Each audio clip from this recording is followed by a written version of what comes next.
So this is going to be a pretty controversial topic, but I'm going to try to play devil's advocate. Yeah, that's right. So, first of all, I'm Rob the Wrestling Old Head.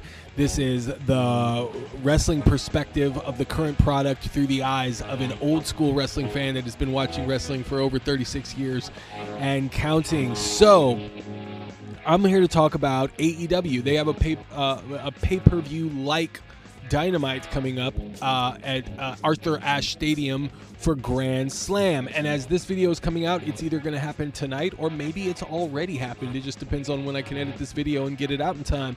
But the theme around this event, besides seeing Jon Moxley wrestle Darby Allin for Darby Allin's shot at the AEW World Heavyweight Championship, is will we see Nigel McGuinness against Bryan Danielson, a match over a decade in the making, where Nigel, we never thought we would see him wrestle again. We got a glimpse of him wrestling again when he came out at All In Wembley Stadium and he competed in the Casino Gauntlet match.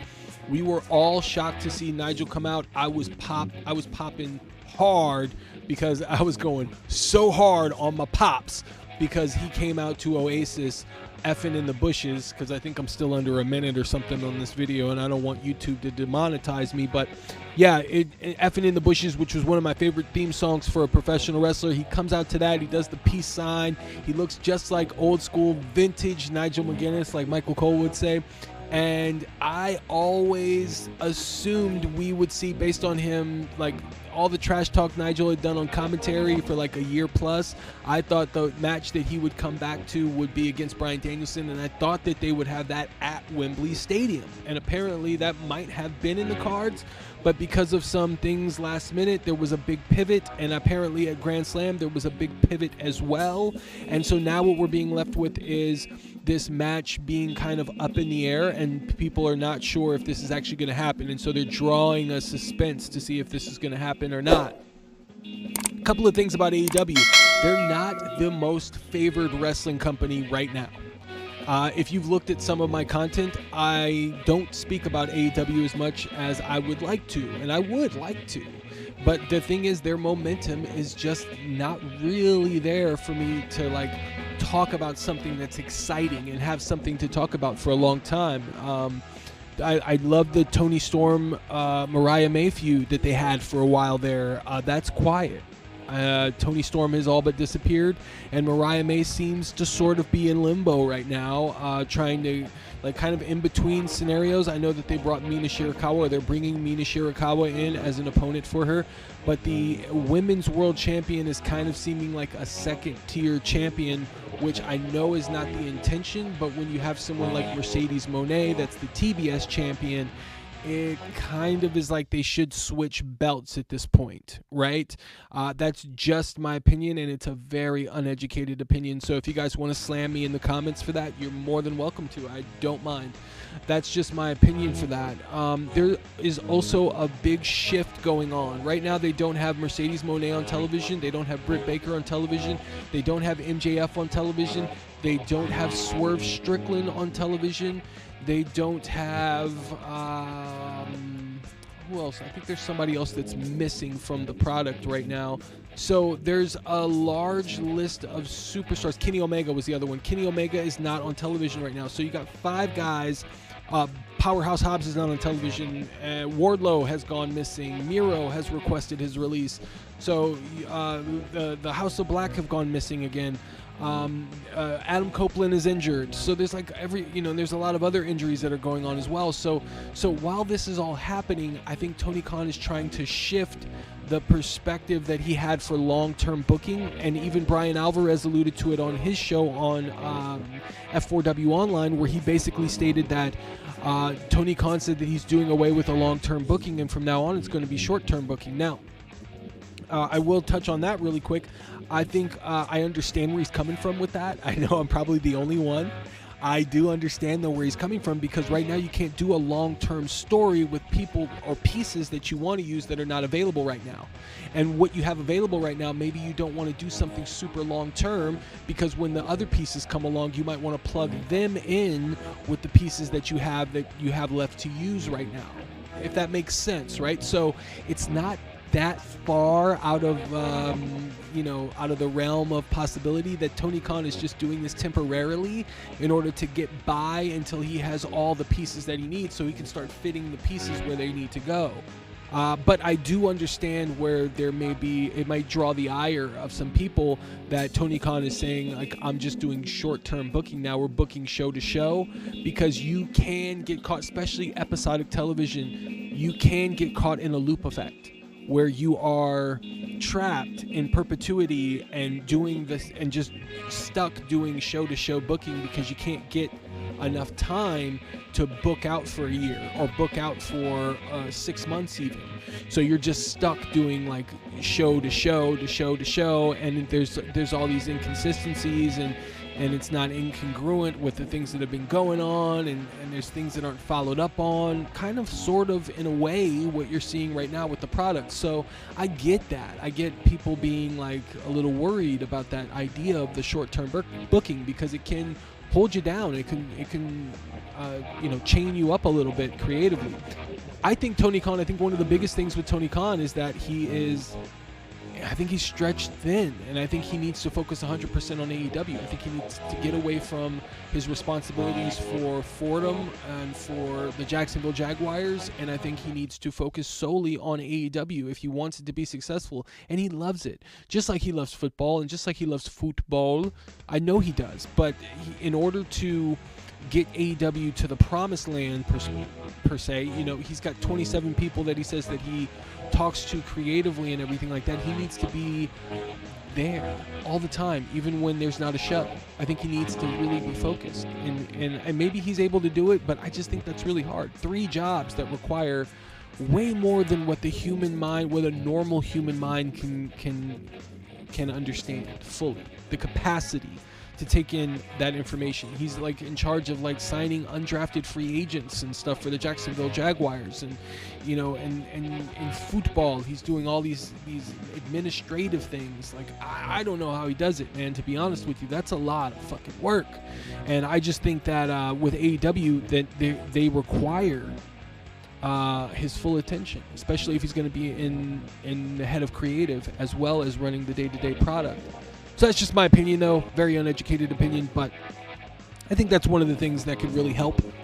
But going back to Grand Slam, right now they're trying to get more people to be in Arthur Ashe Stadium. And right now, apparently, there's only 5,500 tickets that are sold. So if you were to officially announce Bryan Danielson against Nigel McGuinness, I don't know if it would have a huge impact at this point, but it's definitely going to put some butts in the seats. So I would be worried. I would be wondering about when you can announce that, right? Because if they do go with Nigel and Bryan, and then the following week they go with Ricochet and Ospreay, they can get themselves out of a hole by getting those matches out of the way.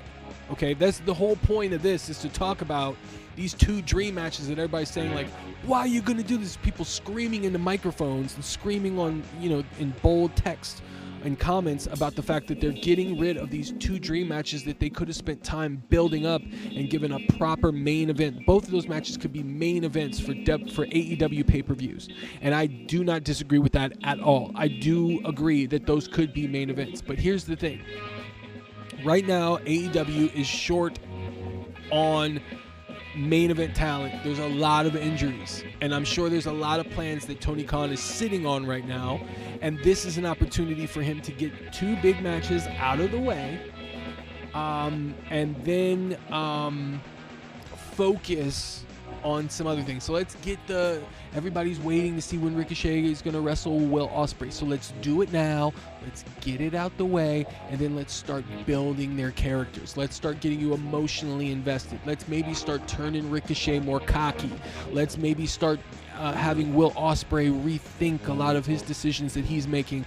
Let's really formulate what Don Callis' family is, because in the age of the manager dying in the early aughts, there's really no managers anymore.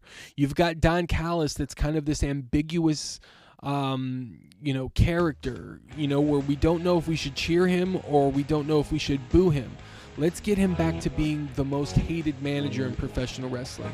Let's do that with Stokely Hathaway as well, because that'll differentiate from the current product in WWE drastically. I mean, there's no managers in the WWE right now. So let's really, I mean, you know, I think I did a video about Dominic Mysterio being a manager for Liv Morgan. I mean, that's the best I got. And he's like an active wrestler. So they don't have a lot of management. They don't have a lot of valets. That's another thing that the WWE is not doing that AEW can do and really capitalize on. So if they had a guy like Don Callis that harkens back to the Bobby Heenans and the Paulie Dangerouslys of the world, I say do that. Pull the trigger. Let's establish him. Let's have him cost Will Ospreay some shit. Let's have Ricochet save Will Ospreay, but then hold it over his head in a very cocky fashion. Like, yeah, I saved you because you ain't worth it anymore, man. I used to look up to you, or man, I used to think you were going to surpass me, but you haven't yet. You know, that's a real emotionally depth character development for both of those characters, where you would think that they would be super friendly towards one another, but the competitive spirit has almost got them like Apollo Creed and Rocky. You know what I mean? Like, where there is some animosity because of how great they're both being told that they are. Somebody's got to be the best, and they're going to fight to find out. So AEW's been trying to differentiate, as I've said, itself from the WWE in any way that they can, although that can be difficult to do because WWE is like an amalgamation of most professional wrestling styles. So by getting Danielson, McGuinness, and Ricochet Ospreay out of the way, it's going to build that suspense and that mystery to where AEW will go next. And look, I get it. This isn't exactly coming across as well thought out for me or organized or tactical in AEW. It's coming off spontaneous, hasty, abrupt, you know, but look, AEW can right this ship. They can turn the tide, but it's going to take planning. The WWE is seemingly going full steam ahead with their cinematic approach to telling stories, culminating in the ring. With their budget and what they've done to lead up to this, it seems like a no-brainer. In doing that, it sets up AEW to fill in the gaps of wrestling storytelling by doing what AEW will, or what WWE will not do. And it may require AEW to pull from the past a bit, but also throw in some fresh takes. A glaring example being Swerve Strickland, Hangman Page, and their story. Very rarely do we see a good old-fashioned I don't like you competitive rivalry that pushes the bounds of being a wrestling feud and gets so personal that it changes the characters because they have done things that are not great and resorted to uncharacteristic behavior in order to win. Very rarely do you see both competitors resort to these tactics. Usually it's just one. It is far more realistic when you see two people go to lengths they normally wouldn't in order to win, and it changes both for the worse. It's rare, and it's unique when that is done effectively. And Page and Strickland, they've done a good job with that. It hasn't always been pretty, but in a blood feud, it should be ugly. And their feud seems to be leading to an exploding barbed wire ring of death match, which should hopefully make up for the Omega Moxley debacle in about 2020 that they had, which I didn't even feel like the characters fit that type of a match, but that's another story. Maybe Mox, but you know, who knows? So you have that kind of a unique story that they're telling here. They need more of that, and I think with Ricochet and Will Ospreay, they can develop that. I think with Bryan Danielson, they've got him stretched super thin on all these opponents. They've got a potential with Darby Allin. They've got a potential with Jon Moxley. They've got a potential with Nigel McGuinness. They've got a potential with Christian Cage. They've got a potential with Kazuchika Okada. They've got a potential with Will Ospreay again. Like, there's just so many opponents, and I understand that they're keeping that suspense because when he loses that championship, it very well may be his last match. So I like that, and they need to explore that more. But I think that they need to focus in on one idea storyline, because how is Bryan Danielson going to come out completely focused to wrestle Nigel McGuinness, if he is in fact going to wrestle Nigel McGuinness at Arthur Ashe Stadium at Grand Slam, when Jon Moxley is there? Like, it doesn't make sense to me. And maybe they'll tie it up, and maybe they are more methodical of how they're going to pull this off. And if there's anybody in the AEW locker room that I trust to make a storyline make sense and tie it all together, honestly, it's Bryan Danielson. So hopefully he is one of the voices of reason that's going to make sense of all this. So I hope to see that. AEW is not dead, okay? And AEW will not die. Right now they're just lacking a lot of momentum, and that's fine. You know why it's fine? because when you are not being heralded by the masses as the best thing going, as someone that's inevitably going to beat the big bad monster, that humbles you, and it forces you to put out your best product, and it forces you to step your game up. And look no further than the WWE. I was in an arena in 2018 at the Staples Center. I'm starting to sound like Jesse Ventura. I was in the arena at 2018. No, I can't do one. I can't do a Jesse Ventura, but Jesse Ventura is assigned to Will Sasso and Killer Karrion Kross exclusively. They do the best. But yeah, I was in the arena at 2018 for the WWE, and they at the Staples Center, their arena was like 50 to 60% full. And nobody gave a shit what was going on. The crowd was dead. And John Moxley was doing he was Dean Ambrose at the time, and he was doing that face mask gimmick that predated COVID, which was eerily similar to COVID. He was like, you guys are going to get me sick, so I'm going to wear a mask. It was crazy, bro. Like 2 years before it actually happened. And anyways, like the storylines didn't make sense. There was very little character development at all. Like nobody cared. And that was 6 years ago, bro. That was 6 years ago. So if they were able to turn that around after they were in that kind of a slump where the arena was pretty much empty, there was no storylines going on, then AEW surely can do that. Now, I know they don't have somebody like with the experience of Paul Levesque or Shawn Michaels at the helm right now with Tony Khan. No pun intended when I said helm. Yeah. But Tony Khan has a lot of great minds around him. And it's going to be up to him whether or not he wants to listen. And that's a great question. Or maybe a great statement. Yeah. And that's where I'm going to end it. So Grand Slam, what do you guys think? Is Bryan Danielson going to wrestle Nigel McGuinness? Probably when this video comes out, he might even be in the ring wrestling Nigel McGuinness at this time. Who knows? I don't know when this video is coming out. But you guys let me know what you think in the comments. Is AEW dead? What do you think of AEW overall? I want to hear what you guys think. Do you want more AEW content from a Wrestling Old Heads perspective? You guys let me know. Thumbs up on the way out. And as always, stay tuned for more.